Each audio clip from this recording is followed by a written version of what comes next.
നമസ്കാരം, ഞാൻ ബൈജു എന്നാർ. നമ്മുടെ ചാനലിലേക്ക് സ്വാഗതം. ഏറ്റവും പുതിയ ബെൻസ് വി ക്ലാസ് ആണ് നിങ്ങൾ കണ്ടുകൊണ്ടിരിക്കുന്നത്.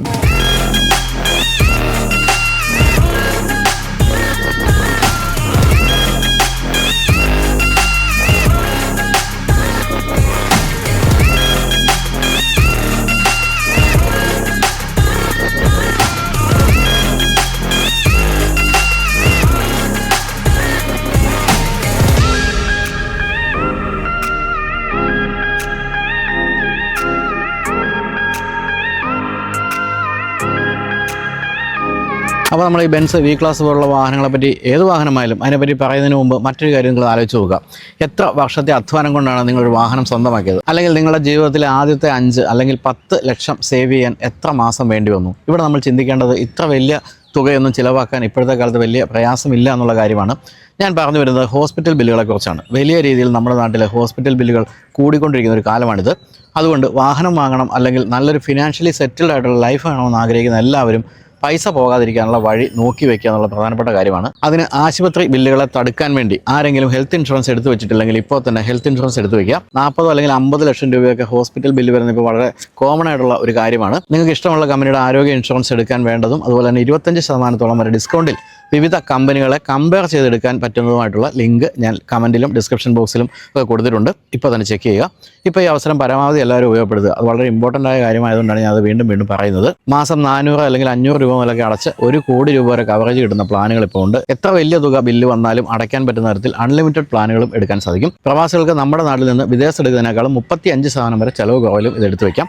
30 മിനിറ്റിനുള്ളിൽ ക്ലെയിമിൻ്റെ എല്ലാവിധ സഹായവും ലഭിക്കും. ഹെൽത്ത് ഇൻഷുറൻസ് തട്ടിപ്പാണ്, ക്ലെയിം ഒന്നും കിട്ടില്ല എന്നൊക്കെ പറഞ്ഞ് ഇതിൽ നിന്നും പിന്തിരിപ്പിക്കാൻ ശ്രമിക്കുന്ന ധാരാളം പേരുണ്ടാവും. പക്ഷേ നല്ലൊരു ബില്ല് വന്നാൽ സഹായിക്കാൻ ആരും ഉണ്ടാവില്ല. സ്വന്തം ബന്ധുക്കളോ സുഹൃത്തുക്കളോ ആർക്കും സഹായിക്കാൻ പറ്റാത്ത ഒരവസ്ഥയായിരിക്കും. അത്ര വലിയ ബില്ലായിരിക്കും ഒരു പക്ഷേ വരാൻ പോകുന്നത്. അതുകൊണ്ട് ഇപ്പോൾ തന്നെ നിങ്ങൾക്ക് സ്വയം നോക്കി ഇഷ്ടപ്പെട്ട കമ്പനിയുടെ വേണ്ട ഫീച്ചേഴ്സ് ഒക്കെയുള്ള ആരോഗ്യ ഇൻഷുറൻസ് എടുക്കാനുള്ള ലിങ്കാണ് ഡിസ്ക്രിപ്ഷനിലും കമൻറ്റിലും ഞാൻ കൊടുത്തിരിക്കുന്നത്. അല്ലെങ്കിൽ സ്ക്രീനിൽ കാണുന്ന QR കോഡ് സ്കാൻ ചെയ്താലും മതി. അപ്പോൾ നമുക്കിനി വീണ്ടും വി ക്ലാസ് തുടർന്ന് കാണാം. ദയവ് ചെയ്ത് ഇത് ഫോഴ്സിൻ്റെ അർബേനിയാണ് തെറ്റിദ്ധരിക്കരുത്. കാരണം ഏറ്റവും പുതിയ അർബേനികളിലെല്ലാം തന്നെ മുൻഭാഗത്ത് ലോഗോ മാറ്റി ബെൻസ് ആക്കിയിരിക്കുന്നതുകൊണ്ടും ഏതാണ്ട് ആ നീളമുള്ളത് കൊണ്ടും കാണുമ്പോൾ അങ്ങനെ തെറ്റിദ്ധരിച്ചേക്കാം. ഒരിക്കലുമല്ല, അതുവേ ഇതിറെ എന്നാണ് മനസ്സിലാക്കേണ്ടത്. കാരണം ഇത് 1,40,00,000 രൂപ വിലയുള്ള ഒരു ഗംഭീര സ്റ്റൈലിഷ് ആയിട്ടുള്ള ഒരു ലക്ഷറി MPV ആണ്. ഈ വാഹനത്തിൻ്റെ കാര്യത്തിൽ 2026 ഏറ്റവും പുതിയ മോഡലാണ് നിങ്ങൾ കണ്ടുകൊണ്ടിരിക്കുന്നത്. ഈ വാഹനത്തിൻ്റെ കാര്യത്തിലുള്ള ഏറ്റവും പ്രധാനപ്പെട്ട ഒരു പ്രത്യേകത എന്താണെന്ന് ചോദിക്കുകയാണെങ്കിൽ, ഇത് ഇന്ത്യയിൽ വന്നിരിക്കുന്നത് ഇത് ലോങ് വീൽ ബേസ് ആണെന്നുള്ള കാര്യമാണ്. ഇതിനു മുമ്പ് ഉണ്ടായിരുന്നു ഇന്ത്യയിൽ വി ക്ലാസ് എങ്കിലും അതിനേക്കാളൊക്കെ നീളം കൂടി അതിനേക്കാളൊക്കെ അങ്ങേയറ്റം ലക്ഷറിയസ് ആയിട്ടാണ് ഏറ്റവും പുതിയ വി ക്ലാസ് വന്നിരിക്കുന്നത്. മറ്റൊരു പ്രത്യേകതയുള്ളത് AMG ലൈൻ മാത്രമാണ് ഇന്ത്യയിൽ വന്നിരിക്കുന്നത് എന്നുള്ളതാണ്. അതായത് ബെൻസിൻ്റെ പെർഫോമൻസ് ഡിവിഷനാണ് AMG എങ്കിലും ഇതിലെ എഞ്ചിനുള്ള മാറ്റമല്ല. പ്രധാനമായിട്ടും AMGക്ക് ചേരുന്ന രീതിയിലുള്ള ബാക്കി എക്സ്റ്റീരിയർ അപ്പിയറൻസിലൊക്കെ ആ ഒരു AMG ലൈനിലേക്ക് മാറ്റിയിരിക്കുകയാണ്. അങ്ങനെ ധാരാളം പ്രത്യേകതയുള്ളൊരു വാഹനമാണിത്. 5.4 മീറ്റർ നീളമുള്ള 3430 മില്ലിമീറ്റർ വീൽ ബേസ് ഉള്ള വാഹനമാണിത്. അതുപോലെ തന്നെ ഉയരം നോക്കിയാലും വീതി നോക്കിയാലും ഈ സെഗ്മെൻറ്റിലെ ഏറ്റവും വലിയ വാഹനവുമാണ്. 1.9 മീറ്ററാണ് ഇതിൻ്റെ വീതി, 1.9 മീറ്ററാണ് ഉയരം. അപ്പോൾ ഈ വാഹനം പ്രധാനമായിട്ടും കോമ്പറ്റ് ചെയ്യാൻ പോകുന്ന ആരുമായിട്ടായിരിക്കും നിങ്ങൾക്ക് അറിയാമല്ലോ. അത് ടൊയോട്ട വെൽഫെയറുമായിട്ടായിരിക്കും. പിന്നെ MGയുടെ M9 ഉണ്ട്. ഇത്രയും വിലയൊന്നും ഇല്ലെങ്കിലും ധാരാളം ഫീച്ചേഴ്സ് അതിലുമുണ്ട്. കൂടാതെ ലെക്സസിൻ്റെ LM സീരീസിൽപ്പെടുന്ന വാഹനങ്ങളുമായിട്ടും ഇത് കോമ്പറ്റ് ചെയ്യുന്നുണ്ട്. പക്ഷേ ഇത്തരം വാഹനങ്ങളുമായിട്ട് കോമ്പറ്റ് ചെയ്യുമ്പോൾ പ്രധാനപ്പെട്ട ഒരു സവിശേഷത ഇതിൻ്റെ പറയാവുന്നത്, ഈ സെഗ്മെൻറ്റിൽ ആദ്യമായിട്ട് എയർ സസ്പെൻഷൻ വന്നിട്ടുണ്ട് ഇതിൻ്റെ എല്ലാ വേരിയൻസിലും എന്നുള്ള കാര്യമാണ്. നമ്മളിപ്പോൾ കണ്ടുകൊണ്ടിരിക്കുന്ന ഡീസൽ വേരിയൻ്റ് ആണെങ്കിലും ഇതിന് പെട്രോൾ വേരിയൻറ്റും ഉണ്ട്. അതിലും ഉണ്ട് എയർ സസ്പെൻഷൻ എന്നുള്ളതാണ് ഏറ്റവും വലിയ പ്രത്യേകത. അങ്ങനെ ധാരാളം പ്രത്യേകതയുള്ള വി ക്ലാസിൻ്റെ ടെസ്റ്റ് ഡ്രൈവിലേക്ക് എല്ലാവർക്കും ഒരിക്കൽ കൂടി സ്വാഗതം.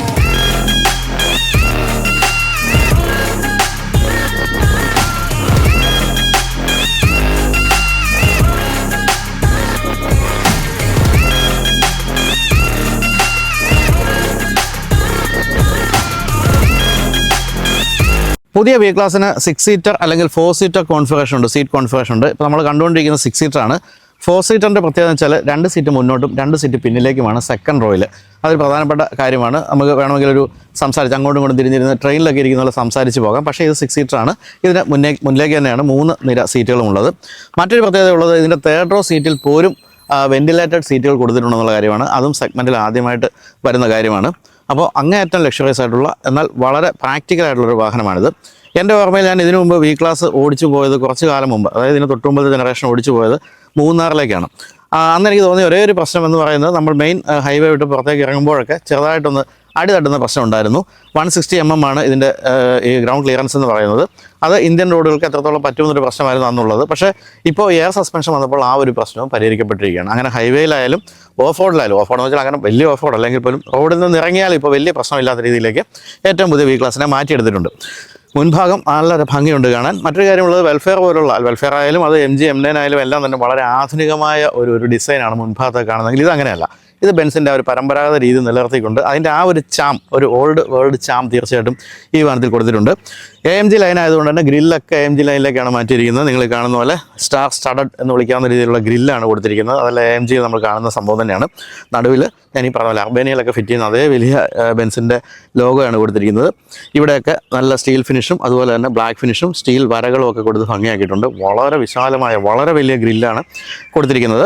താഴെയായിട്ടാണെങ്കിലും ഒരു ലോവർ ലിപ്പ് പോലൊരു ഭാഗത്തും കാണാവുന്നത് സ്റ്റീൽ ഫിനിഷുള്ള ഒരു നീണ്ട വര തന്നെയാണ്. അത് നല്ല ഭംഗിയായിട്ടുണ്ട്. പിന്നെ ഹെഡ് ലാമ്പ് ഇത്രയൊക്കെ ഉള്ളെങ്കിൽ ഇവനൊരു ഭീകര സാധനം തന്നെയാണ്. അതായത് ഇതിന് LED ലൈറ്റാണ് കൊടുത്തിരിക്കുന്നത്. കൂടാതെ മൾട്ടി ബീം അസിസ്റ്റ് പ്ലസ് എന്ന് പറയുന്ന ഒരു സംഭവം കൂടി ഇതിൽ ഉൾച്ചേർത്തിട്ടുണ്ട്. എന്ന് പറഞ്ഞാൽ ഇതിൻ്റെ അത് 84 LED എലമെൻറ്റ്സ് ആണുള്ളത്. അപ്പോൾ ഈ 84 LED എലമെൻറ്റ്സും വാഹനത്തിൻ്റെ സ്പീഡും വാഹനത്തിൻ്റെ ഏത് ടെറൈനിലാണ് ഓടിക്കുന്നത്, അതുപോലെ തന്നെ ഏത് സമയത്താണ്, ഇരുട്ടാണോ വെളിച്ചമാണോ, അതെല്ലാം നോക്കിയിട്ട് ഈ 84 LED എലമെൻറ്റ്സ് സ്വയം അഡ്ജസ്റ്റ് ചെയ്യും. എന്ന് പറഞ്ഞാൽ നിങ്ങൾ ഇടത്തേക്ക് ഇരിഞ്ഞാൽ ഇവരെല്ലാവരും കൂടെ ഇടത്തേക്ക് ഇരിയും, അല്ലെങ്കിൽ വലത്തേക്ക് ഇരിയുന്നു, അങ്ങനെ, അല്ലെങ്കിൽ സ്ട്രെയിറ്റ് റോഡ് ആണെങ്കിൽ ആ രീതിയിലുള്ള പ്രകാശം പൊഴിക്കുന്നു. അങ്ങനെ ഒരു ഇൻ്റലിജൻ്റ് ആയിട്ടുള്ള സംഭവങ്ങളൊക്കെയാണ് LED ലൈറ്റ് നടക്കുന്നത്. അത് ഈ കാഴ്ചയിൽ ഇത്രയേ ഉള്ളെങ്കിലും അത്തരം പല കാര്യങ്ങളും ഇതിൽ ഉണ്ട്. പിന്നെ ഒരു ഡേ ടൈം റണ്ണിംഗ് ലാമ്പ് കൊടുത്തിട്ടുണ്ട്. അതാണ് ഈ കാണുന്നത്. അതിപ്പോൾ ഇൻഡിക്കേറ്ററായിട്ട് നിങ്ങൾ കാണുന്നുവെന്ന് മാത്രമേ ഉള്ളൂ. ഇതിൻ്റെ അകത്തേക്ക് ഒരു സ്മോക്ഡ് എഫക്റ്റ് കൊടുത്തിട്ടുണ്ട്. ബ്ലാക്കാണ് ഉൾഭാഗത്ത് കൊടുത്തിരിക്കുന്നത്. അങ്ങനെ വളരെ രസകരമാണ്. രാത്രിയിൽ ഇദ്ദേഹം ഓടി വരുന്നത് കാണാൻ വളരെ രസകരമാണ്. പകൽ അത്രയും തോന്നുന്നില്ല എന്നേ ഉള്ളൂ. ഈ ഭാഗത്തേക്ക് വരുമ്പോൾ ഇവിടെയൊക്കെ എയർ കർട്ടനാണ് കൊടുത്തിരിക്കുന്നത്. കൂടാതെ ആ ഒരു സ്റ്റാർ എലമെൻറ്റ്സ് എല്ലാം തന്നെ അതിലും കൊടുത്തിട്ടുണ്ട്. അവിടെയും 1-2 സ്റ്റീൽ ഫിനിഷുള്ള വരകളൊക്കെ കൊടുത്തിട്ടുണ്ട്. അത്ര വലിപ്പമില്ലാത്ത അല്ലെങ്കിൽ നീളമില്ലാത്ത ബോണറ്റാണ് കൊടുത്തിരിക്കുന്നത്. ബാക്കി എല്ലാ സംഭവങ്ങളും ഉൾഭാഗത്തേക്ക് അത്രയും സ്പേസ് കിട്ടുന്ന രീതിയിലാണ് കൊടുത്തിരിക്കുന്നതെന്നാണ് മനസ്സിലാക്കേണ്ടത്. അപ്പോൾ മുൻഭാഗം ഈ പറഞ്ഞ പോലെ അങ്ങനെ എക്സൈറ്റിംഗ് മുൻഭാഗം അല്ലെങ്കിലും ആ ഒരു ബെൻസിൻ്റെ ആ ഒരു രീതി നിലനിർത്തിക്കൊണ്ട് തന്നെ കൊടുത്തിരിക്കുന്നു. അങ്ങനെ വളരെ മോഡേൺ ലുക്ക് എന്ന് പറയാനാവില്ല. സൈഡ് പ്രൊഫൈലിലേക്ക് വരുമ്പോൾ 18 ഇഞ്ച് ടയേഴ്സാണ് കൊടുത്തിരിക്കുന്നത്. അതിൽ അലോയ് വീലും നല്ല ഭംഗിയുണ്ട്. ബ്ലാക്കും അതുപോലെ സ്റ്റീൽ ഫിനിഷും കൊടുത്തിരിക്കുന്നു. പിന്നെ ഞാൻ ഈ പറഞ്ഞ പോലെ 160 mm ഗ്രൗണ്ട് ക്ലിയറൻസ് കൊടുത്തിരിക്കുന്നു. വളരെ വിശാലമായ ഗ്ലാസ് ഏരിയയാണ്. ഇഷ്ടംപോലെ ഗ്ലാസ് ഏരിയ. അതുപോലെ കോർണർ ഗ്ലാസ് ഇവിടെ കൊടുത്തിട്ടുണ്ട്. അതുകൊണ്ട് തന്നെ ബ്ലൈൻഡ് സ്പോട്ട് കുറവായിരിക്കും എന്ന് നമുക്ക് വിശ്വസിക്കാം. ബോഡി കളേർഡ് തന്നെയാണ് സൈഡ് വ്യൂ മിറേഴ്സ്. അതിൽ ഇൻഡിക്കേറ്ററും അതുപോലെ തന്നെ ഇതിൽ അഡാസിൻ്റെ ഫീച്ചേഴ്സൊക്കെ ഉള്ളതുകൊണ്ട് ക്യാമറയും ഒക്കെ നമുക്ക് അവിടെ കാണാം. മേൽഭാഗത്ത് ഒരു റൂഫ് റെയിൽ കൊടുത്തിട്ടുണ്ട്. വളരെ ഭംഗിയായിട്ട് സ്ലൈഡ് ചെയ്യാവുന്ന ഡോറാണിത്. ഇങ്ങനെ അങ്ങോട്ട് സ്ലൈഡ് ചെയ്യാം. കൂടാതെ ഇത് ക്ലോസ് ചെയ്യണമെങ്കിലും ഇവിടെ ഈ ഒരു ഉള്ളിൽ തന്നെ B പില്ലറിൽ അതിനൊരു സ്വിച്ചും കൊടുത്തിട്ടുണ്ട്. അതിനെപ്പറ്റി നമുക്ക് വിശദമായിട്ട് പിന്നെ ഉൾഭാഗത്തേക്ക് കയറുമ്പോൾ പറയാം. പിൻഭാഗത്തേക്ക് വരുമ്പോഴാണെങ്കിലും വിശാലമായ ഗ്ലാസ് ഏരിയ. അതായത് തേർഡ് റോ സൈഡിൽ ഇത്രയും വിശാലമായ ഗ്ലാസ് ഏരിയ ലോകത്ത് മറ്റൊരു വാഹനത്തിനും ഇല്ല എന്നാണ് എനിക്ക് തോന്നുന്നത്. അത്രയും വിശാലമായ ഗ്ലാസ് ഏരിയ കൊടുത്തിരിക്കുന്നു. അങ്ങനെ ഉൾഭാഗം വളരെ പ്രസന്നമായിരിക്കും എന്നുള്ള കാര്യത്തിൽ സംശയമില്ല. ഇവിടെയൊക്കെ കുറച്ച് പ്ലെയിൻ ആണെന്ന് പറയാം. കാരണം വെച്ചാൽ ആ ഒരു സ്ലൈഡിംഗ് ഡോറിൻ്റെ ഭാഗങ്ങളൊക്കെയാണ് നമ്മളിവിടെ കാണുന്നത്. അതല്ലാതെ അതിൻ്റെ അപ്പുറത്തേക്കുള്ള വലിയ കാര്യങ്ങളൊന്നുമില്ല. പക്ഷേ സ്റ്റീൽ ഫിനിഷ് അല്ലെങ്കിൽ അലൂമിനിയം ഫിനിഷുള്ള ഒരു ലൈൻ അങ്ങനെ വിൻഡോയുടെ താഴെ കൂടെ നെടുനീളത്തിൽ വരുന്നുണ്ട്. പിൻഭാഗം എന്ന് പറയുന്നതും വളരെ വലിയ വിശാലമായ ഗ്ലാസ് ഏരിയ കൊടുത്തിരിക്കുന്നു. ഇവിടെ നിങ്ങൾ നോക്കുമ്പോൾ ഉൾഭാഗത്തേക്ക് കാണാൻ എത്രയും വലിയൊരു വാഹനമാണെന്നുള്ള കാര്യം. ഇവിടെ ഈ ഒരു സ്റ്റീൽ ഫിനിഷുള്ള ഭാഗവും മെർസിഡീസ് ബെൻസുള്ള വലിയൊരു ബാഡ്ജിങ്ങും ഒരു സിംഗിൾ വൈപ്പറും ഡീഫോഗറും അതുപോലെ മേൽഭാഗത്ത് സ്റ്റോപ്പ് ലാമ്പും ഒക്കെയാണ് കൊടുത്തിരിക്കുന്നത്. താഴെയായിട്ടാണെങ്കിലും വളരെ ചെറിയ ബമ്പറാണ്. അതിൽ ഈ ഒരു സ്റ്റീൽ ഫിനിഷുള്ള ഭാഗമൊക്കെ കൊടുത്തിട്ടുമുണ്ട്. അപ്പോൾ V300D ഇത് ഡീസൽ എഞ്ചിൻ ആയതുകൊണ്ട് തന്നെ V300D എന്നുള്ള ബാഡ്ജിങ്ങാണ് നമ്മളവിടെ കാണുന്നത്. ഇനി നമുക്കൊന്ന് ബൂട്ട് സ്പേസ് നോക്കാം. തലയിലടിക്കും, അത്രയ്ക്ക് വലുതാണ്. ഇത്തിരി മാറിയുന്നില്ലെങ്കിൽ അതിൽ ഇത്രയും സ്പേസാണ് നമുക്ക് കാണാൻ പറ്റുന്നത്. നിങ്ങൾക്ക് ഇവിടെ കാണാവുന്ന പോലെ ഈ തേർഡ് റോ സീറ്റ് പോലും ഇത്ര അധികം സ്ലൈഡ് ചെയ്യാം. അതിൻ്റെ ട്രാക്കാണ് നമ്മളിവിടെ കാണുന്നത്. അപ്പോൾ അത്രയും എന്താ പറയുക, സീറ്റിന് ട്രാവലുണ്ട്. അത്രയും വിശാലമായിട്ട് ഇരിക്കുകയും ചെയ്യാം. പക്ഷേ അങ്ങനെ അല്ലെങ്കിൽ ഇത്രയും സാധനങ്ങളൊക്കെയാണ് വയ്ക്കാൻ സാധിക്കുന്നത്. എങ്കിലും ഉൾഭാഗത്തേക്ക് കയറുമ്പോൾ നമുക്കറിയാം ഇടയ്ക്കെല്ലാം സീറ്റിൻ്റെ ഇടയ്ക്കെല്ലാം സ്പേസ് ഉള്ളതുകൊണ്ട് ഇഷ്ടംപോലെ സാധനങ്ങൾ സൂക്ഷിക്കാൻ സാധിക്കും. ഇവിടെ പോലും മോശമല്ല എന്നാണ് പറയേണ്ടത്. പ്രധാനമായിട്ടും നമ്മൾ 5 സ്റ്റാർ ഹോട്ടലിലൊക്കെ, അതായത് ബോംബെയിലും ഡൽഹിയിലൊക്കെ 5 സ്റ്റാർ ഹോട്ടലിലൊക്കെ ഈ എയർപോർട്ട് ഷട്ടിലിനായിട്ട് വലിയ പണക്കാരെയൊക്കെ കൊണ്ടുവന്ന വാഹനമായതുകൊണ്ട് തന്നെ സ്പേസ് ധാരാളം വേണം ഇതിന് ഈ ലഗേജൊക്കെ സൂക്ഷിക്കാൻ. അത് കൊടുത്തിട്ടുണ്ട് എന്ന് തന്നെയാണ് പറയേണ്ടത്. എന്തായാലും നല്ല ഭംഗിയുള്ള ഉൾഭാഗം, അതുപോലെ തന്നെ മഴ നനയാതെ താഴെ നിൽക്കാൻ പറ്റുന്ന അത്രയും വിശാലമായ ബൂട്ട് ലിഡും. ഇത്രയാണ് എടുത്തു പറയുന്ന കാര്യങ്ങൾ. നമുക്ക് നമ്മുടെ കീയിൽ തന്നെ ഈ ബൂട്ട് ഓപ്പൺ ചെയ്യാം. അതുപോലെ തന്നെ സൈഡിലെ സ്ലൈഡിംഗ് ഡോറും വേണമെങ്കിൽ കീ ഫോബിൽ നമുക്ക് ഓപ്പറേറ്റ് ചെയ്യാൻ സാധിക്കും. അതൊന്നും കൈ തൊടാതെ ചെയ്യാൻ പറ്റും. അപ്പോൾ ഇലക്ട്രിക്കലി നമുക്കിത് ക്ലോസ് ചെയ്യുകയും ചെയ്യാം. അപ്പോഴും തലക്കടി കിട്ടാതെ നോക്കിക്കോളുക എന്ന് മാത്രമേ ഉള്ളൂ. അപ്പോൾ അങ്ങനെ എക്സൈറ്റിംഗ് രൂപമൊന്നും അല്ലെന്നാണ് നമ്മൾ കണ്ടത്. വെൽഫെയറിൻ്റെ കാര്യത്തിൽ കുറച്ചുകൂടി ബോക്സി രൂപമാണ്, കുറച്ചുകൂടി മോഡേൺ ആണെങ്കിൽ ഇത് കുറച്ചുകൂടി ഭംഗിയുള്ള രൂപത്തിൽ നിലനിർത്തിയിരിക്കുന്നു. നമ്മൾ വെളിയിലൊക്കെ പോകുമ്പോൾ ഈ യൂറോപ്പിലും മറ്റും പോകുമ്പോൾ ധാരാളമായിട്ട് വി ക്ലാസ് കാണാമെങ്കിലും ഇന്ത്യയിൽ വി ക്ലാസ് അത്രത്തോളം വിൽക്കപ്പെടുന്ന ഒരു മോഡലല്ല. പക്ഷേ എനിക്ക് തോന്നുന്നു ഇനി എയർ സസ്പെൻഷനും അതോടൊപ്പം തന്നെ ലോങ് വീൽ ബേസും ഒക്കെ ആയി കഴിഞ്ഞപ്പോൾ കൂടുതൽ വിൽപ്പനയ്ക്കുള്ള സാധ്യതയുണ്ട്. തന്നെയല്ല വെൽഫെയറൊക്കെ ധാരാളമായിട്ട് വിൽക്കുന്നുണ്ട്. അതുകൊണ്ട് തന്നെ ആ സെഗ്മെൻറ്റിൽ അത്രയധികം ഫീച്ചേഴ്സുള്ള ബെൻസിൻ്റെ മോഡലാണ് വന്നിരിക്കുന്നതെന്നാണ് പറയേണ്ടത്. അപ്പോൾ ഈ എക്സ്റ്റീരിയർ അല്ലല്ലോ ഇത്തരം വാഹനങ്ങൾ പ്രധാനപ്പെട്ട കാര്യം എന്ന് പറയുന്നത് ഇൻറ്റീരിയറാണ്. ഇൻറ്റീരിയറിലെ കംഫർട്ടും അതുപോലെ തന്നെ ഞെട്ടിക്കുന്ന ഫീച്ചേഴ്സും ഒക്കെയാണ് ഇനി നമുക്ക് കാണാനുള്ളത്.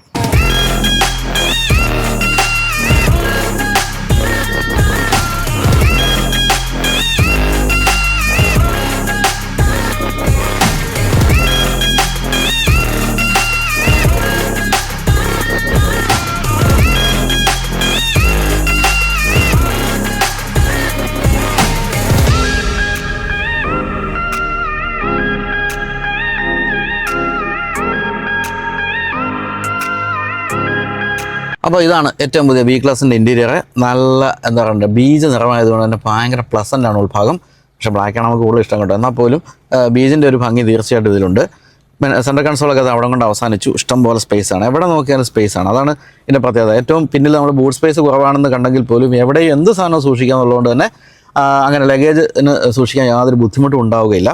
AMG ലൈനാണെന്ന് പറഞ്ഞല്ലോ, ഇന്ത്യയിലേക്ക് വരുന്ന AMG ലൈൻ മാത്രമായതുകൊണ്ട് തന്നെ എനിക്ക് എൻ്റെ സ്വന്തം AMG നമ്മുടെ GLA 35 AMGക്കുള്ളിൽ ഇരിക്കുന്ന അതേ ഫീലാണ് കിട്ടുന്നത്. കാരണം എല്ലാ കൺട്രോളുകളും കാഴ്ചയിലൊക്കെ ഏകദേശം ഒരുപോലെ തന്നെയാണ്. ഈ ഒരു കൺസോൾ ഉൾപ്പെടെയുള്ള കാര്യങ്ങൾക്കെല്ലാം ആ ഒരു പൊതുവെ AMG ലൈനോടുള്ള ബന്ധം കൊണ്ട് എനിക്ക് എൻ്റെ വണ്ടിക്കകത്തിരിക്കുന്ന ഒരു ഫീലാണ് ഇപ്പോൾ കിട്ടിക്കൊണ്ടിരിക്കുന്നത്. പക്ഷേ അതിൽ ഉള്ളതും ഇതിൽ മിസ്സായൊരു കാര്യം എനിക്ക് തോന്നുന്നത് ഇതിൻ്റെ ഈ കൺട്രോൾ പാടുണ്ടല്ലോ. ഇപ്പോൾ ഇത് നമ്മൾ ഇതിലാണ് കൺട്രോൾ ചെയ്യാവുന്നത്, അല്ല ടച്ച് സ്ക്രീനാണ് അല്ലെങ്കിൽ ഇങ്ങനെയാണ് ചെയ്യാവുന്നത്. അതിന് ഒരു ഹാൻഡ് റെസ്റ്റ് ഇവിടെ നമുക്ക് എൻ്റെ വാഹനത്തിലൊക്കെ ഉണ്ട്. അതിന് ഇല്ലാത്തതുകൊണ്ട് നമ്മളിങ്ങനെ എവിടെയും തൊടാത്ത രീതിയിൽ ഒന്ന് കൺട്രോൾ ചെയ്യണമെന്ന് മാത്രമേ ഉള്ളൂ. ബാക്കി എല്ലാ കാര്യങ്ങളും നമുക്ക് AMG ലൈനിലെ എല്ലാ കാര്യങ്ങളും തന്നെ കണ്ടെത്താൻ സാധിക്കും.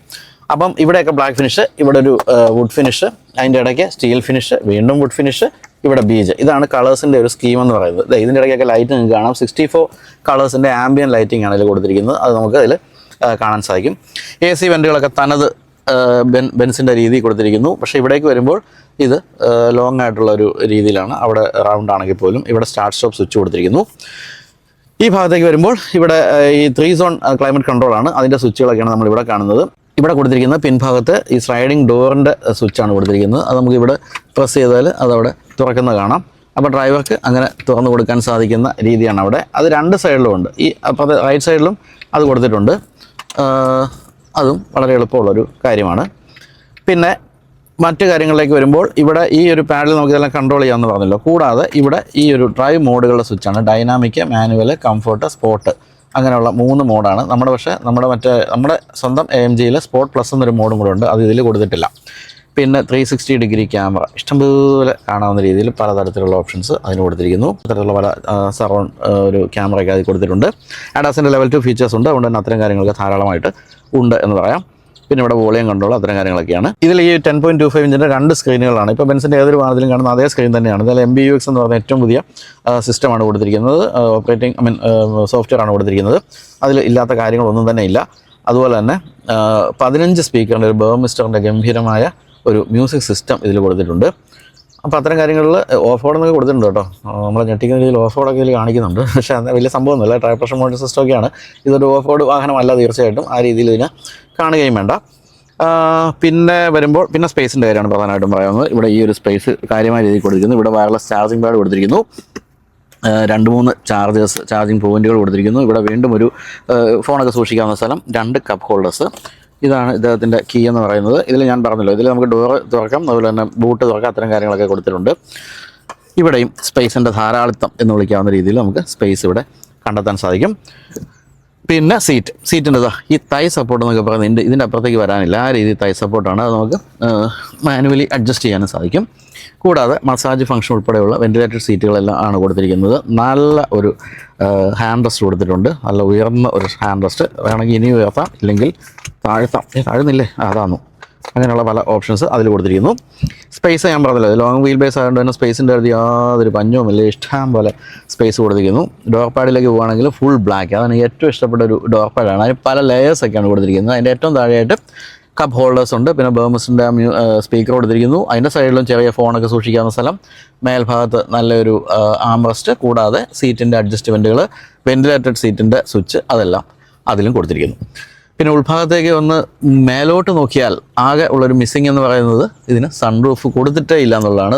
സിംഗിൾ പെയിൻ സൺറൂഫ് പോലും കൊടുത്തിട്ടില്ല.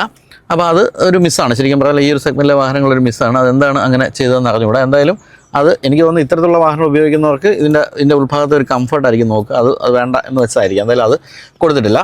പിന്നെ സ്റ്റിയറിംഗ് വീലിലേക്ക് വരുമ്പോൾ ഫ്ലാറ്റ് ബോട്ടം ഒന്നും അല്ല കൊടുത്തിരിക്കുന്നത്. ഫുള്ളി റൗണ്ട് ആയിട്ടുള്ള ഒരു സ്റ്റിയറിംഗ് വീലാണ്. പാഡൽ ഷിഫ്റ്റേഴ്സ് കൊടുത്തിട്ടുണ്ട്. കൂടാതെ ഇതാണ് ബെൻസിൻ്റെ ഗിയർ ലിവർ. ഇതാണ് സ്ഥിരമായിട്ട് നമ്മൾ കാണുന്നത് തന്നെയാണ്. ഇതിന് സ്റ്റീൽ ഫിനിഷൊക്കെ കൊടുത്ത് ഭംഗിയാക്കിയിട്ടുണ്ട്. ഈ സൈഡിൽ കുറച്ച് ഈ ഒരു അഡാസിൻ്റെ ഫീച്ചേഴ്സിൻ്റെ സ്വിച്ചുകളും അതോടൊപ്പം തന്നെ ഇത് കണ്ടില്ല, ഇത് ഈ കാണുന്നതൊക്കെ അത്തരത്തിലുള്ള അഡാസിൻ്റെ ഫീച്ചേഴ്സാണ്. ഒരു എന്തായിരുന്നു അഡാപ്റ്റീവ് ക്രൂയിസ് കൺട്രോളുള്ള സ്വിച്ചൊക്കെയാണ് കൊടുത്തിരിക്കുന്നത്. മറ്റ് ക്രൂയിസ് കൺട്രോളിൻ്റെ മറ്റ് സ്വിച്ചുകൾ ഇവിടെയുണ്ട്. ഇവിടെ ഫോണിൻ്റെയും അതുപോലെ തന്നെ മ്യൂസിക് സിസ്റ്റത്തിൻ്റെ കൺട്രോളുള്ള സ്വിച്ചൊക്കെയാണ് കൊടുത്തിരിക്കുന്നത്. ഈ സൈഡിൽ സൈഡ് വ്യൂ മിറേഴ്സിൻ്റെ അഡ്ജസ്റ്റ്മെൻറ്റുകളും അതിൻ്റെ ഫോൾഡിങ് അത്തരം കാര്യങ്ങളെല്ലാം തന്നെ കൊടുത്തിരിക്കുന്നു. ഈ സ്റ്റീൽ ഫിനിഷിങ്ങിന് ഇടയ്ക്കിടയ്ക്ക് ഉപയോഗിക്കുന്ന ഈ ബ്ലാക്കിൻ്റെ ഇവിടെ നല്ല ഭംഗിയുള്ള കാര്യമാണ്. അതുപോലെ ഇവിടെ ലൈറ്റിൻ്റെ സ്വിച്ചുകളും അത്തരം കാര്യങ്ങളൊക്കെയാണ് കൊടുത്തിരിക്കുന്നത്. മുൻഭാഗത്തേക്ക് വരുമ്പോൾ ഏറ്റവും പ്രധാനപ്പെട്ട ഒരു കാര്യം എന്ന് പറഞ്ഞാൽ വലിയ നീളമുള്ള ഡാഷ്ബോർഡ് അല്ല എന്നുള്ളൊരു കാര്യം. രണ്ടാമത്തെ കാര്യം, ഈ സീറ്റിൻ്റെ പൊസിഷനേക്കാളൊക്കെ താഴ്ന്നാണ് ഈ ഒരു ഡാഷ്ബോർഡും എല്ലാ കാര്യങ്ങളും നിൽക്കുന്നത്. നമ്മുടെ വിസിബിലിറ്റി എന്ന് പറയുന്നത് ഗംഭീരമാണ്. ഈവൻ ഈ സൈഡ് നോക്കിയപ്പോൾ നിങ്ങൾക്ക് കാണാം വളരെ താഴ്ന്നാണ് വിൻഡോ ലൈൻ. അതുകൊണ്ട് തന്നെ ഗംഭീരമായൊരു യാത്ര എക്സ്പീരിയൻസ് ആണ്. കാഴ്ചകൾ കണ്ടുപോകാൻ താല്പര്യമുള്ളവർക്ക് കിട്ടുക എന്നുള്ളതാണ് നല്ലൊരു ഗംഭീരമായൊരു കാര്യമായിട്ട് പറയാവുന്നത്. അപ്പോൾ എന്തായാലും അത്തരം കാര്യങ്ങളെല്ലാം തന്നെ വളരെ മുന്നിലാണ് ഇദ്ദേഹത്തിൻ്റെ ഒരു അവസ്ഥ എന്നാണ് പറയേണ്ടത്. അപ്പോൾ സീറ്റിന് ഇലക്ട്രിക്കൽ അഡ്ജസ്റ്റ്മെൻറ്റുകൾ, വെന്റിലേറ്റഡ് സീറ്റ്, മസാജ് ഫംഗ്ഷൻ, അത്തരം കാര്യങ്ങളെല്ലാം തന്നെ മുൻനിര സൈഡിലുണ്ടെന്ന് മാത്രമല്ല പിൻനിരയിലുമുണ്ടെന്നുള്ളതാണ് നമ്മളെ ഞെട്ടിക്കുന്ന മറ്റൊരു സത്യം. അപ്പോൾ മിസ്റ്റർ ബൈജു അംബാനി ഉള്ളിലേ കയറുകയാണ്. ചുമ്മാ നടന്നങ്ങോട്ട് കയറാം. എന്നിട്ട് ഇതങ്ങോട്ട് ക്ലോസ് ചെയ്തു. ക്ലോസ് ചെയ്യുമ്പോൾ ആദ്യം നമ്മുടെ ശ്രദ്ധയിൽപ്പെടുന്ന കാര്യം എന്താണെന്ന് ചോദിച്ചാൽ കാല് ഇങ്ങനെ വെക്കാനുള്ള ഒരു ചെറിയ പ്ലാറ്റ്ഫോം അവിടെ കൊടുത്തിരിക്കുന്നു എന്നുള്ള കാര്യമാണ്. അപ്പോൾ കാലിങ്ങനെ ഉയർത്തി വെച്ച് സുഖമായിട്ടിരിക്കാം. പിന്നെ ഇവിടെ വളരെ എളുപ്പത്തിൽ ഫോൺ ചാർജ് ചെയ്യാൻ വയ്ക്കാവുന്ന ഒരു ചാർജിങ് പാഡ് ഇവിടെ കൊടുത്തിരിക്കുന്നു. പിന്നെ ഇഷ്ടംപോലെ സീറ്റ് അഡ്ജസ്റ്റ്മെൻറ്റുകളുണ്ട്. പ്രധാനമായിട്ടും നമുക്ക് ഇവിടെ ഒരു യുവാവ് ഉയർന്നു വരുന്നത് നിങ്ങൾ കാണുന്നുണ്ടാവും. ഇതൊക്കെ നമ്മൾ വെൽഫെയറിലും MG M9 ഒക്കെ കാണുന്ന കാര്യം തന്നെയാണ്. അത് ഇതിൽ കൊടുത്തിരിക്കുന്നു. സുഖമായിട്ട് കാല് നീട്ടി വെച്ച് എന്നിട്ട് ബാക്കും കൂടി അങ്ങോട്ട് ചരിച്ചാൽ ഇങ്ങനെ സുഖമായിട്ട് കിടന്നുറങ്ങാം. അപ്പോൾ വീട്ടിൽ നമ്മൾ ഭാര്യയായിട്ടൊക്കെ വഴക്കുണ്ടാക്കി കഴിഞ്ഞാൽ രാത്രിയിൽ ഇതിൻ്റെ അത് AC ഇട്ടിട്ട് ഇങ്ങനെ കിടന്ന് സുഖമായിട്ട് ഉറങ്ങാം. വീട്ടിലേക്ക് പോകേണ്ട കാര്യമില്ല എന്നുള്ളതാണ് ഏറ്റവും സന്തോഷമുള്ള കാര്യം. അപ്പോൾ അങ്ങനെ നമ്മൾ നീണ്ടുകിടന്ന് കിടക്കുമ്പോൾ നമുക്കൊരു നല്ല തലയുടെ ആവശ്യം വരും. അങ്ങനെ വരുമ്പോൾ നമുക്ക് ഈ ഹെഡ് റെസ്റ്റ് ഇവിടുത്തെ ഈ സ്വിച്ച് പിടിച്ച് അമർത്തിയാൽ അദ്ദേഹം ഉയരുകയും താഴുകയും ചെയ്യും. ഇപ്പോൾ നമ്മൾ ബാബു ആൻ്റണിയൊക്കെയാണ് കിടക്കുന്നതെങ്കിൽ അദ്ദേഹത്തിന് ഇതുപോലെ ഉയർത്തി വെച്ചിട്ട് കിടക്കാൻ സാധിക്കും. പക്ഷേ ബൈജു എന്നവരൊക്കെ ആണെങ്കിൽ ഇതിൻ്റെ ഒരു ഇടയ്ക്കുള്ളൊരു സ്പേസ് മതിയാവും. പിന്നെ മറ്റൊരു കാര്യമുള്ളത്, ഈ ബാക്കിലെ ഈ 2 സീറ്റുകളും ഇതിനുമുണ്ട് മസാജ് ഫംഗ്ഷനും അതോടൊപ്പം തന്നെ വെന്റിലേറ്റഡ് സീറ്റുകളുമാണ് കൊടുത്തിരിക്കുന്നത്. കൂടാതെ നിങ്ങൾക്കിത് മെമ്മറി സൂക്ഷിക്കാം. പിൻഭാഗത്തേക്ക് കയറിയിരിക്കുമ്പോൾ നിങ്ങളുടെ സൗകര്യത്തിനനുസരിച്ചുള്ള പഴയ സീറ്റിൻ്റെ അതേ കംഫർട്ടിലേക്ക് സീറ്റ് സ്വയം മാറിക്കോളും. അത്തരം കാര്യങ്ങളെല്ലാം കൊടുത്തിരിക്കുന്നു. അപ്പോൾ അങ്ങനെ 2 ക്യാപ്റ്റൻ സീറ്റാണ് നിങ്ങളിപ്പോൾ ഈ കാണുന്നത് ഈ 6 സീറ്റർ മോഡലിൽ. പക്ഷേ 4 സീറ്റർ മോഡലാകുമ്പോഴത്തേക്കും ഈ 2 സീറ്റ് ഇങ്ങോട്ട് തിരിഞ്ഞിരിക്കും. ബാക്കിൽ ഇതേപോലെ തന്നെയുള്ള 2 ക്യാപ്റ്റൻ സീറ്റുകൾ ഇങ്ങോട്ട് തിരിഞ്ഞിരിക്കും. അപ്പോൾ അങ്ങോട്ടും ഇങ്ങോട്ടും നോക്കി വർത്തമാനമൊക്കെ പറഞ്ഞ് വഴക്കൊക്കെ ഉണ്ടാക്കി അടിയും പിടിയൊക്കെ കഴിഞ്ഞ് പോകാം. നടുവിൽ ഒരു ചെറിയ ടേബിളൊക്കെ ഇട്ടാൽ വേണ്ട, അത് കോട്ടയംകാർക്ക് മാത്രമല്ല, അത് ഞാൻ പറയുന്നില്ല. പണ്ടത്തെ B ക്ലാസ്സിൽ ഇപ്പോഴത്തേലും 4 സീറ്റിൽ അതുണ്ട്. നടുവിൽ ചെറിയ ട്രേ ഒക്കെ ഉണ്ട്. വേണമെങ്കിൽ അങ്ങനെ രാത്രി ആകുമ്പോഴത്തേക്കും പടക്കപ്പാടി അങ്ങനെ പോകാം. അതിനുള്ള സംവിധാനവും ബെൻസ് കൊടുത്തിട്ടുണ്ട്. പിന്നെ പിൻഭാഗത്തുള്ളവർക്കുള്ള മറ്റൊരു പ്രധാനപ്പെട്ട കാര്യം എന്ന് പറയുന്നത് ഇവിടെ AC-യുടെ ഈ സ്വിച്ചുകൾ കൊടുത്തിട്ടുണ്ട്. അഡ്ജസ്റ്റ്മെൻറ്റുകളൊക്കെ നമുക്ക് എല്ലാ സ്ക്രീനിൽ കാണുകയും ചെയ്യാം. അതിൻ്റെ അപ്പുറത്തേക്കൊന്നും കാര്യങ്ങൾ കൊടുത്തിട്ടില്ല. പിന്നെ നിങ്ങൾക്ക് ഈ സീറ്റ് ഇരിക്കുന്നവർക്ക് വേണമെങ്കിൽ ഇവിടെ ഇൻഫർടൈൻമെൻറ്റ് സ്ക്രീൻ ഓപ്ഷണലായിട്ട് വാങ്ങിച്ചു വയ്ക്കാം. അങ്ങനെയാണെങ്കിൽ നിങ്ങൾക്ക് സിനിമയെ കണ്ട് പോവുകയും ചെയ്യാം. എന്തായാലും ഹെഡ് റൂം എന്ന് പറയുന്നത് അസാമാന്യമാണെന്നാണ് പറയുന്നത്. 1.9 മീറ്റർ ഹൈറ്റ് ഉള്ളതുകൊണ്ട് തന്നെ ഇഷ്ടം പോലെ ഹെഡ് റൂമാണ് കൊടുത്തിരിക്കുന്നത്. ഈ തേർഡ് റോ സീറ്റാണ് ശരിക്കും പറഞ്ഞാൽ സെക്കൻഡിനേക്കാൾ പോലും കംഫർട്ടബിൾ എന്നുള്ളതാണ് ഞെട്ടിക്കുന്നൊരു കാര്യം. അങ്ങനെ മറ്റ് വാഹനങ്ങൾ നമുക്ക് പൊതുവെ പറയാൻ പറ്റാറില്ല. പക്ഷേ ഇതിലെ പറയാൻ പറ്റും. നല്ല തൈ സോപ്പാട്ടാണ് കേട്ടോ. അതായത് ഫ്രണ്ടിലെ ക്യാപ്റ്റൻ സീറ്റ് എങ്ങനെയാണോ അതേപോലെ തന്നെയാണ് കൊടുത്തിരിക്കുന്നത്. ഇപ്പോൾ നമ്മൾ ആ സീറ്റ് വളരെ എളുപ്പത്തിൽ ഫ്രണ്ടിലേക്ക് മൂവ് ചെയ്യിച്ച് ഇതിൻ്റെ ഇടയ്ക്ക് കൂടെ ഇങ്ങോട്ട് കയറി അത്രേ ഉള്ളൂ. പക്ഷേ M9 ഈ സീറ്റുകൾ വേണമെങ്കിൽ ഇങ്ങനെ ഒന്ന് മാറി തരും. അതുപോലെ നടുക്കൂടെയും കയറാം. പക്ഷേ ഇതിൻ്റെ കാര്യത്തിൽ നമുക്ക് സൈഡിൽ കൂടെ തന്നെയാണ് കയറാൻ പറ്റുന്നത്. പക്ഷേ ഇഷ്ടം പോലെ സ്പേസ് അവിടെയുണ്ട്. ഇവിടുത്തെ ഈ സീറ്റ് ഇപ്പോൾ എൻ്റെ മുന്നിലുള്ള സീറ്റ് ഞാൻ അങ്ങേറ്റം മുന്നിലേക്ക് നീക്കിയിട്ടു. ഇത് ഏറ്റവും പിന്നിലേക്കാണെന്ന് ആലോചിക്കുക. ഏറ്റവും പിന്നിലേക്ക് സീറ്റ് നീക്കിയിട്ടപ്പോൾ പോലും കാണുന്ന സ്പേസ് ഉണ്ട്. ഇത്രയധികം സ്പേസ് ഉണ്ട്. അപ്പോൾ സുഖമായിട്ട് കാല് നീട്ടി വെച്ച് ഇരിക്കാൻ യാതൊരു ബുദ്ധിമുട്ടുമില്ല. പിന്നെ ഉള്ള അഡ്ജസ്റ്റ്മെൻറ്റുകൾ എന്ന് വെച്ചാൽ ഇതിന് മാനുവലി നമുക്ക് ഇതൊന്ന് സ്ലാൻഡ് ചെയ്യാം. സുഖമായിട്ട് സ്ലാൻഡ് ചെയ്യാം. അതുപോലെ തന്നെ നമുക്ക് ഇതിനും ഒരു മുന്നിലേക്കും പിന്നിലേക്കും ഒക്കെ ഇഷ്ടം പോലെ ഓടിക്കളിക്കാം. അതിനുള്ള സൗകര്യം അതും കൊടുത്തിട്ടുണ്ട്. അപ്പോൾ ഇതിനുണ്ടെന്ന് പറഞ്ഞല്ലോ, വെന്റിലേറ്റർ സീറ്റുകളാണ് ഇതിന് കൊടുത്തിരിക്കുന്നത്. നല്ല 2 ആംറസ്റ്റ് കൊടുത്തിരിക്കുന്നു. ഇവിടെ ഒരു കപ്പ് ഹോൾഡർ കൊടുത്തിരിക്കുന്നു. പിന്നെ ഇവിടെ ബർമിസ്റ്ററിൻ്റെ സ്പീക്കർ കൊടുത്തിരിക്കുന്നു. ഇവിടെ ഒരു ചാർജിങ് പോയിന്റ് കൊടുത്തിരിക്കുന്നു. ഇവിടെ കപ്പ് ഹോൾഡർ കൊടുത്തിരിക്കുന്നു. പിന്നെ മുൻഭാഗത്ത്, അതായത് സെക്കൻഡ് റോയേക്കാളും വിശാലമായ ഒരു ഗ്ലാസ് ഏരിയ കൊടുത്തിരിക്കുന്നതുകൊണ്ട് സുഖമായിട്ടിരിക്കാം. അത് തന്നെ വല്ല 3ാം നിരയിലിരിക്കുന്നവർ അധകൃതരാണ് എന്നൊരു കരുതാത്ത മനസ്സായതുകൊണ്ട് തന്നെ ഇവിടെയും വളരെ വിശാലമായ ഒരു സൺ ബ്ലൈൻഡ് കൊടുത്തിരിക്കുന്നു. AC വെൻറ്റ് കൊടുത്തിരിക്കുന്നു. പിന്നെ പിൻഭാഗത്തേക്ക് ഇങ്ങനെ കട്ട് ചെയ്തെടുത്തിരിക്കുന്നതുകൊണ്ട് തന്നെ ഇവിടെയും ഹെഡ് സ്പേസിന് യാതൊരു കുറവുമില്ല. അപ്പോൾ എങ്ങനെയാണോ ഫസ്റ്റ് റോയിലും സെക്കൻഡ് റോയിലും ഇരിക്കുന്നത് അതേ കാര്യങ്ങളൊക്കെ തന്നെ ഇവിടെ ഉള്ളവർക്ക് കൊടുത്തിരിക്കുന്നത് എന്നുള്ള വളരെ പ്രധാനപ്പെട്ട ഒരു കാര്യമാണ്. അപ്പോൾ തേർഡ് റോ സീറ്റിൻ്റെ കാര്യത്തിൽ യാതൊരു തരത്തിലുള്ള കംഫർട്ട് കുറവില്ലെന്ന് മാത്രവുമല്ല, അങ്ങേയറ്റം ലക്ഷറിയസ് ആയിട്ട് തന്നെ തേർഡ് റോ സീറ്റും കൊടുത്തിരിക്കുന്നു. അപ്പം ഞാൻ നേരത്തെ പറഞ്ഞ പോലെ പിൻഭാഗത്ത് നമ്മൾ കൂടുതൽ സാധനങ്ങൾ കയറ്റണമെങ്കിലും ഇവിടെ 2 പേര് ഇരിക്കുന്നുണ്ടെങ്കിൽ പോലും ഇത് അല്പം മുന്നിലേക്ക് ഇട്ട് കഴിഞ്ഞാൽ വീണ്ടും ഇഷ്ടംപോലെ ലഗേജ് സ്പേസ് കിട്ടുമെന്നുള്ളതാണ് പ്രധാനപ്പെട്ട ഒരു കാര്യമായിട്ട് പറയുന്നത്. അപ്പോൾ അങ്ങനെ വളരെ കാലം കൂടിയാണ് തേർഡ് റോയിൽ നല്ല ലെഗ് സ്പേസ് ഉണ്ട്, തേർഡ് റോയിൽ നല്ല തൈ സപ്പോർട്ട് ഉണ്ട്, തേർഡ് റോയിൽ നല്ല ഹെഡ് സ്പേസ് ഉണ്ട് എന്ന് പറയാൻ പറ്റുന്ന ഒരു വാഹനം വന്നിരിക്കുന്നത്. അതിന് ഗുരുവായൂരപ്പനോട് നന്ദി പറഞ്ഞുകൊണ്ട് നമുക്കിനി വാഹനം ഓടിച്ചു നോക്കാം.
അപ്പോൾ ഏറ്റവും പുതിയ വി ക്ലാസ് വന്നപ്പോൾ ധാരാളം കാര്യങ്ങളാണ് പുതുമ വന്നിരിക്കുന്നത്. പ്രധാനമായിട്ടും ലോങ് വീൽ ബേസ് ആണ് ഈ സെഗ്മെൻറ്റിൽ ഏറ്റവും നീളമുള്ള വാഹനമായിട്ട് മാറിയിട്ടുണ്ട്.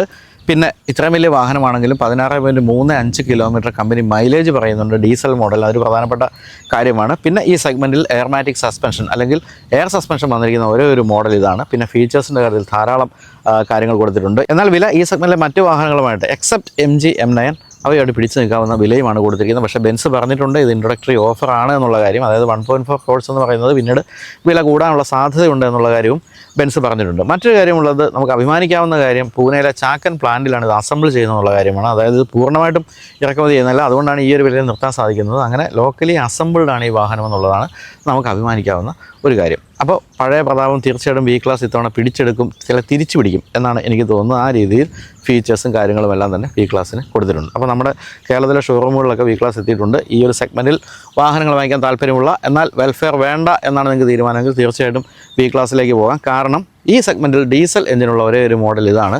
M9 ആണെങ്കിൽ ഇലക്ട്രിക് ആണ്, MG M9. അതുപോലെ തന്നെ LM ആയാലും അതുപോലെ തന്നെ വെൽഫെയർ ആയാലും എല്ലാം തന്നെ സ്ട്രോങ് ഹൈബ്രിഡ് ആണ്. പക്ഷേ അവയോടൊപ്പം നിൽക്കുന്ന മൈലേജ് നൽകുന്ന ഒരു ഡീസൽ വാഹനം വേണം എന്നുണ്ടെങ്കിൽ നിങ്ങൾക്ക് ഈ ഒരു മോഡലിലേക്ക് തീർച്ചയായിട്ടും പോകണം. അയ്യോ, മറ്റൊരു മോഡലിൻ്റെ കാര്യം ഞാൻ പറയാൻ വിട്ടു കേട്ടോ. കിയ കാർണിവലാണ് കേട്ടോ. കാർണിവലും മോശമല്ല, 80 ലക്ഷം രൂപ ഇപ്പം വില കൂട്ടി വന്നിരിക്കുന്ന കാർണിവലും അതും ഇതുമായിട്ട് കോമ്പറ്റ് ചെയ്യുന്നുണ്ട്. പക്ഷേ ഈ ഒരു സ്റ്റാർ ലോഗോ നിങ്ങളുടെ വീട്ടുമുറ്റത്ത് കിടക്കണമെങ്കിൽ തീർച്ചയായിട്ടും നിങ്ങൾക്ക് വി ക്ലാസ്സിലേക്ക് തന്നെ പോകണം. അപ്പോൾ വി ക്ലാസ്സിൻ്റെ വീഡിയോ അവസാനിക്കുന്നതിന് മുമ്പ് ഞാൻ വീഡിയോയുടെ തുടക്കത്തിൽ പറഞ്ഞ ഒരു പ്രധാനപ്പെട്ട കാര്യം ഒന്നുകൂടി ഓർപ്പിക്കുകയാണ്. നിങ്ങളുടെ പണത്തെയും സമ്പത്തിനെയൊക്കെ ബാധിക്കുന്ന ഒരു പ്രധാനപ്പെട്ട കാര്യമായിരുന്നു അത്. ഇന്നത്തെ കാലത്ത് അസുഖങ്ങൾ വന്നാൽ വലിയ തുകയാണ് നമ്മുടെ കയ്യിൽ നിന്നും പോവുക. അതുകൊണ്ട് ഒരു ഹെൽത്ത് ഇൻഷുറൻസ് എത്രത്തോളം പ്രധാനപ്പെട്ടതാണെന്ന് മനസ്സിലാക്കുക. നിങ്ങളുടെ ഇഷ്ടത്തിനനുസരിച്ചുള്ള ഇൻഷുറൻസ് പോളിസി 25% വരെ ഡിസ്കൗണ്ടോടുകൂടി എടുക്കാനുള്ള ലിങ്ക് ഞാൻ ഡിസ്ക്രിപ്ഷനിൽ കമൻറ്റ് ബോക്സിൽ കൊടുത്തിട്ടുണ്ട്.